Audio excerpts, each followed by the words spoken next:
आज का डिक्टेशन रेसी प्रणाली आधारित बुक की एक्सरसाइज 77 से लिया गया है।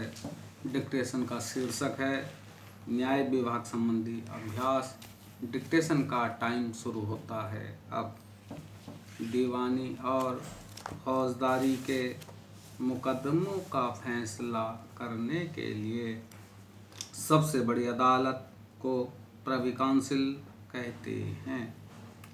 नए विधानों के पेचीदगी को तय करने के लिए अभी हाल में एक कोर्ट कायम किया गया है जिसे फेडरल कोर्ट कहते हैं।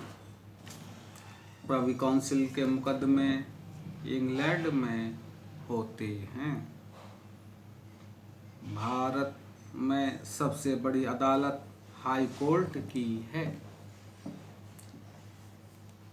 जैसे कलेक्टर आदि जब फौजदारी के मुकदमे करते हैं तो मजिस्ट्रेट कहलाते हैं, उसी तरह जब डिस्ट्रिक्ट जज फौजदारी के मुकदमे करते हैं तो सेशन जज कहलाते हैं।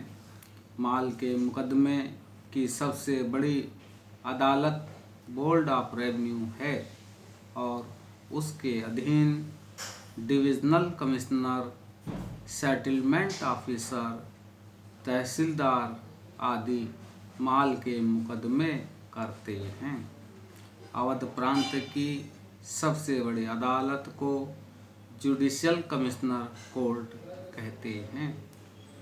इन न्यायाधीशों के पद के अनुसार कहीं जुडिशियल कमिश्नर या असिस्टेंट जुडिशियल कमिश्नर, कहीं कहीं चीफ जस्टिस या केवल माननीय जज कहते हैं।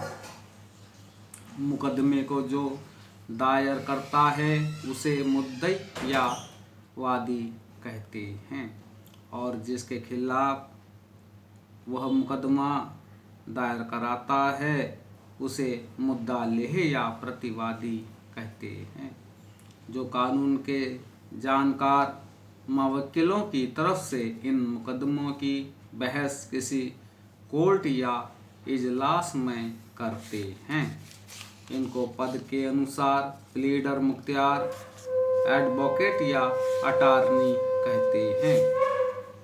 गवर्नमेंट ने अपने मुकदमे की पैरवी या बहस करने के लिए जिले में गवर्नमेंट प्लीडरों और हाई कोर्ट में government advocate, assistant advocate, high court pleader मुकर्रर कर रखे हैं।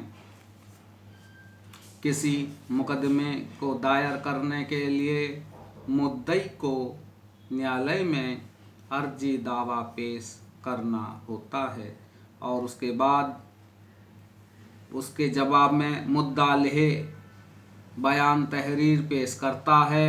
फिर दोनों के हल्फ या बयान होते हैं और उसके बाद मुकदमा जाब्ता दीवानी चलता है। इंदुलत लव रुख का लेन देन अथवा जायदाद के मुताल्लिक जो मुकदमे दायर होते हैं उन्हें दीवानी के मुकदमे कहते हैं। फौजदारी के मुकदमे में इस्तगासा दायर कर अभियुक्त के खिलाफ अभियोग लगाया जाता है।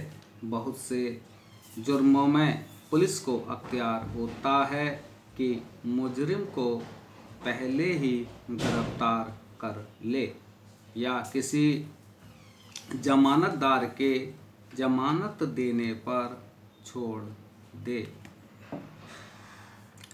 इसके बाद गवाह पेश किए जाते हैं, इजहार लिए जाते हैं, जिरह होती है और बहस मुबाहिसे के बाद तजवीज़ दी जाती है।